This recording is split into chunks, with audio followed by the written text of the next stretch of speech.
Hi there, and welcome to our Nurse Residency EBP project. We will be discussing today some different ideas and benefits and risks of structural activity programs in dementia patients. This project is presented to you by Jessica Culver, Carissa Thompson, and Sarah Jane Fuss.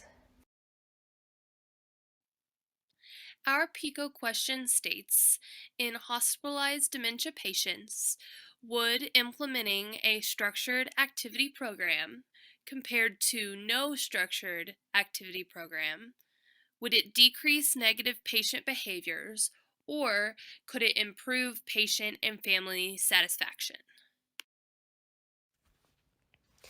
Moving on to some background information.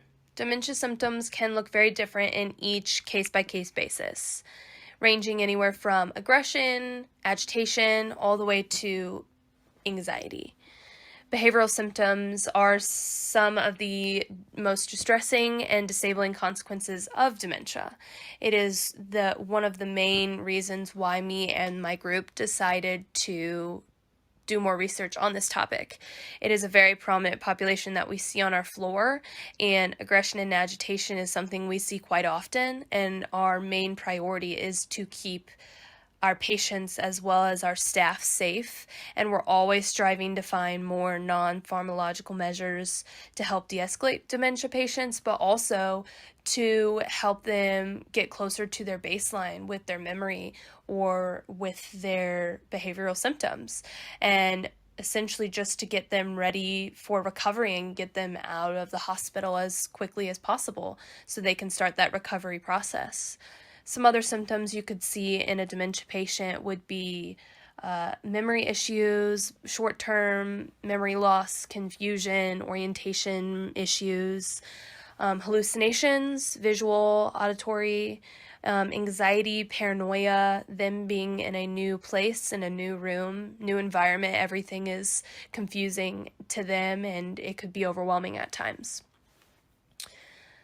Today, we are not only going to just look at different activities and structured programs that could help with dementia patients. We are going to strictly also look at dementia patients with behavioral symptoms to try to see if some of these structural activities could help de-escalate them as well and help kind of decrease the amount of behavioral issues that are occurring in the first place.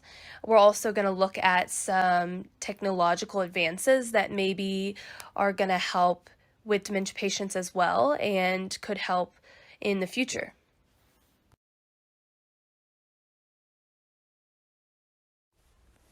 This article is called Feasibility of the Tailored Activity Program for Hospitalized Patients with Behavioral Symptoms. The focus group of the study are inpatient older adults suffering from dementia and displaying behavioral symptoms. In addition to family perceptions of patient behaviors, this study looks at the efficacy of the tailored activity program from a staff perspective. The program's effectiveness was measured 1 month after discharge by an interview with family, as well as level of patient engagement measured at the time of the activity. There are several stages of this study to put into practice within an inpatient setting, including the first being assessment, and then introduction and implementation, and finally troubleshooting and continuation of use. So the first stage, assessment, is where information is obtained about the patient's baseline and interests. This is where the tailoring will be necessary based on kind of who the patient identifies as. Activity prescriptions for a high cognitively functioning patient would include card games or knitting, just for a couple examples for the more goal-oriented patients. Moderately cognitive functioning patients might benefit from activities such as towel folding or putt-putt golf, activities that focus more on repetition. Patients at lower cognitive levels of functioning may be prescribed music therapy or fidget blankets with buttons and zippers, more sensory activities. The second stage, introduction and implementation, would include a staff leader with knowledge of the topic, reviewing objectives and the how-tos of the activity with nursing staff, to make sure that staff can identify and demonstrate the goals of this study. Troubleshooting and continuation of use is the last stage. It relies on feedback to work out all of the kinks. Feedback of staff's perception of patient behaviors and efficacy of the activities, as well as patients' families' perceptions of their loved ones' behaviors, and then the patient's individual responses to the activities according to their interests and abilities. Limitations of this study are narrowing activity programs down to a manageable data set. The number of activities for patients on our floor are immense, ranging from doll play to cards, listening to music, crossword puzzles, so just a wide variety of activities. With such a wide range, it makes it more difficult to study the change in the negative patient behaviors due to all of those variables. I think on our floor we've adapted to this, but measuring the efficacy of implementation would be difficult, particularly in the hospital and inpatient setting, where a large part of resolving those negative behaviors has to do with getting the patient out of the acute care setting, getting them discharged from the hospital. Even though the effects of this study may be hard to measure, patients displayed high levels of engagement in this study with the activities that were tailored to them, and there was an increase in positive patient behaviors noted by the patient's families as well as staff. As a large part of caring for this population with dementia is helping the patient's family cope with their loved one's behaviors, family satisfaction is huge, and that the family notes improved behaviors is very noteworthy when considering the effectiveness of this program.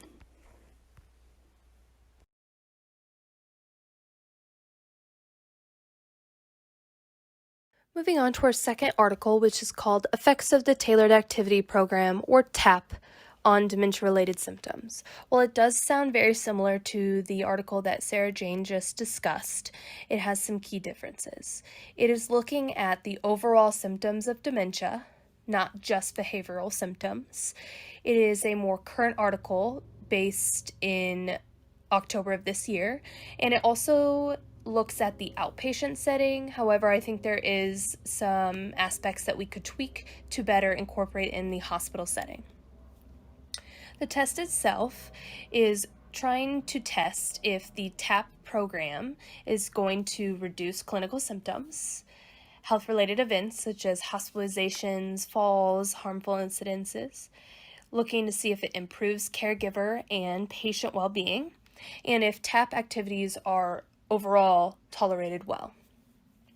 This study does look at 8 home visits with an OT, lasting 1 to 1.5 hours over a 3-month span with a follow-up at 6 months.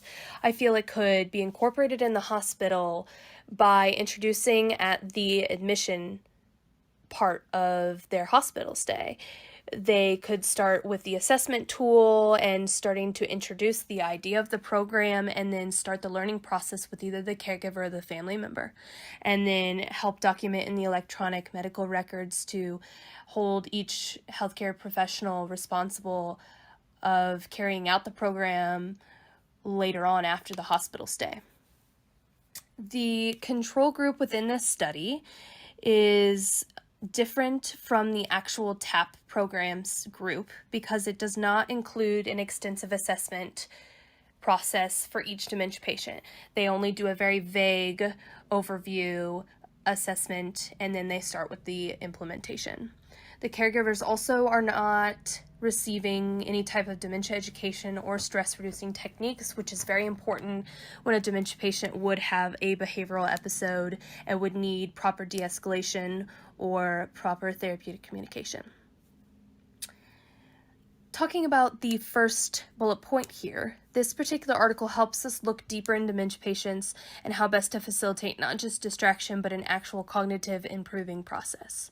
The first step that the article touches on is the assessment. The healthcare professional takes into consideration every patient's abilities, functional challenges such as sensory impairments, fall risks, etc., and personal interests, of course. When it comes down to teaching the process to other professionals, they must also look into caregiver communication, availability and readiness for activity, and the physical environment that they will be implementing the program into. They use an exam called MMSE, or Mini Mental State Exam, which essentially just asks a series of orientation questions to better understand the cognitive awareness of each dementia patient. I feel that it is very similar to our process of the NIH scale that we use at St. Luke's. So I feel we could easily switch out the two exams and it would still give us a very good idea of the cognitive awareness of each patient. And we're more familiar with it. So I think that it would be a better idea to implement the NIH. So keep in mind, the higher the score on the NIH, at most times the lower the cognitive awareness of that particular patient is. So some examples that the article gives for a low cognitive score would be any type of sensory activities. Music, watching sensory videos, nature, animals, flowers. They love activity boards. They love getting their hands on things with buttons and zippers. Playing with Play-Doh is a really good sensory. And any type of sensory craft, making bottles or sandboxes, anything like that. With a moderate score, repetitive type activities are best. Sorting coins or other objects, organizing laundry, folding laundry, mixing ingredients would be great. Any type of high cognitive status would be a multi-step activity. Preparing a simple meal such as a sandwich, they would get to choose all of their ingredients and prepare the meal. Any type of jigsaw puzzles, crosswords, word searches, dancing, learning a new dance move, dance routine, and gardening with the proper resources. The article uses a really good example of how best to incorporate something such as gardening for two different patients that have different cognitive scores. So for a high cognition patient who loves gardening, a multi-step process is best. Digging the hole, picking out the flower they want to plant, planting the seed, then watering it every day and journaling the growth. For a low cognition patient, a single step process would be best. Maybe placing a flower in a vase every day, or maybe just watering the plant that's already potted every day and seeing its growth. The second bullet point here is explaining the process of implementation. This is where the therapist will slowly introduce the activities to the patient and explaining the process along the way while the caregiver initially observes and asks questions as needed. Then the caregiver takes over while the therapist observes, interrupting as needed to help with any corrections or modifications. Finally, the caregiver is asked to do the program right before the session with the therapist, to ask questions afterwards, and to start to gain that independence and confidence with the new program. Caregivers also, over the entire process of implementation and assessment, the caregivers are receiving dementia education and practice strategies as well as stress reducing techniques to help with those behavioral episodes, to help with de-escalation and proper communication and therapeutic courses to help really de-escalate that dementia patient. Of course, it's important to note that every person has their own learning styles, so adapting each individual's process will help, whether that be active listening, visual aids, sensory aids, anything like that.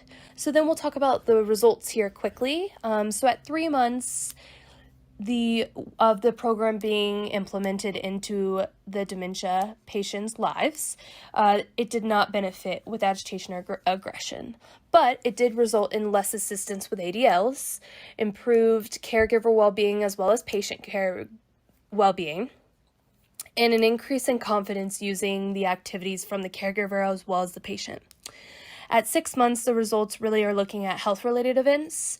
In the TAP program group, there was 15 cases of people with dementia that had one or greater than one health-related event, versus in the control group of 28 cases with one or greater than one health-related event. So that is a great improvement that is shown as well.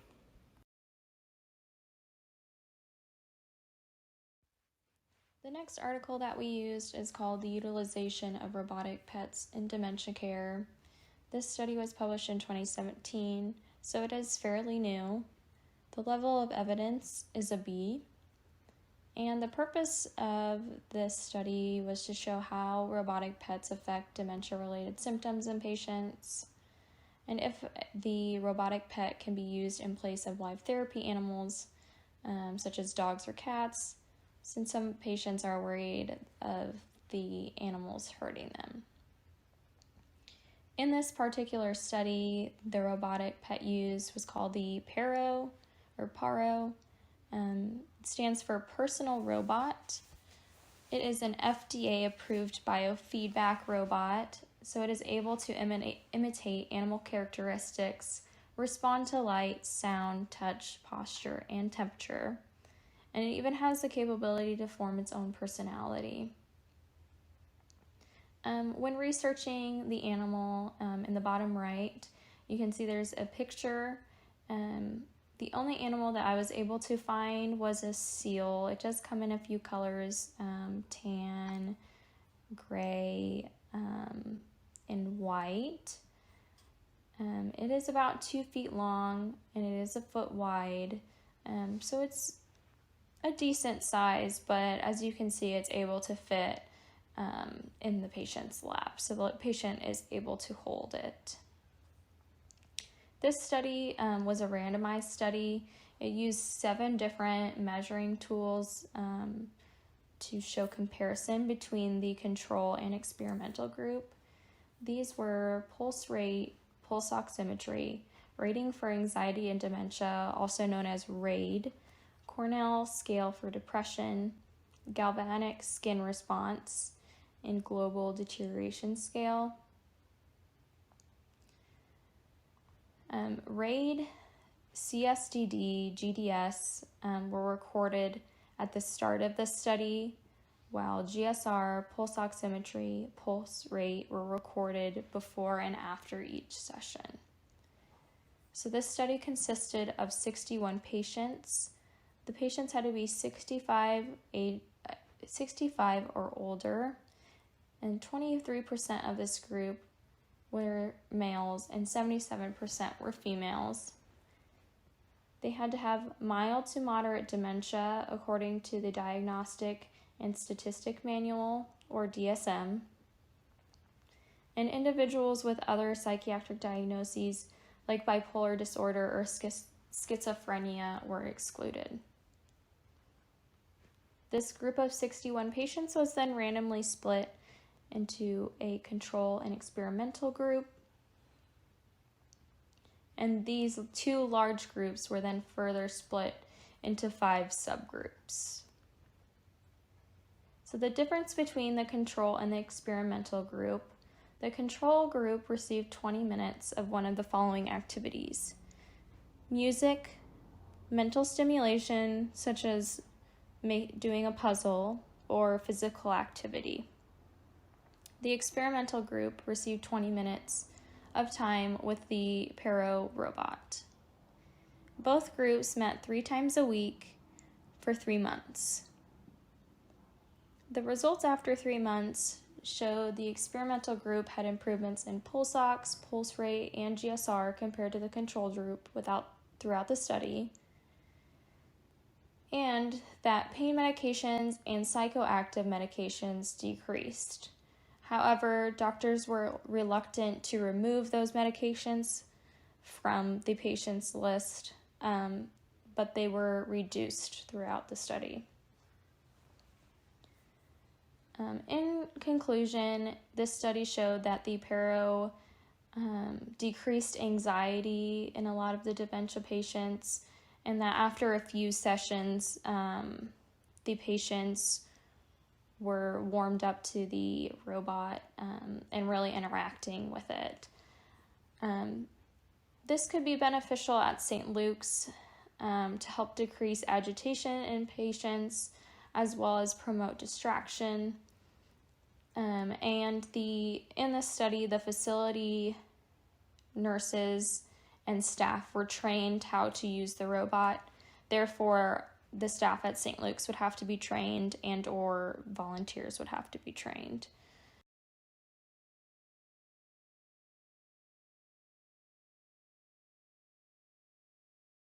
Some recommendations that our group decided on was number one, to develop our own structured activity program, to start from scratch and really develop it the way that would fit best for St. Luke's health system as a whole and what would fit best for our population of patients that we see the most. Number two would be to adopt the TAP program that was discussed earlier in the presentation and to adjust it to fit better into a hospital setting and to really modify it with the activities to fit better within the hospital. Number three would be to educate any healthcare professional, any caregiver, family member that would be taking part of the program with the patient and help to integrate that within the acute care setting. If you guys have any questions, please feel free to email any of us. Our email addresses are listed here on the screen. And we really appreciate you guys taking the time to watch and listen to our presentation. Hope you guys have a great day. Thanks so much.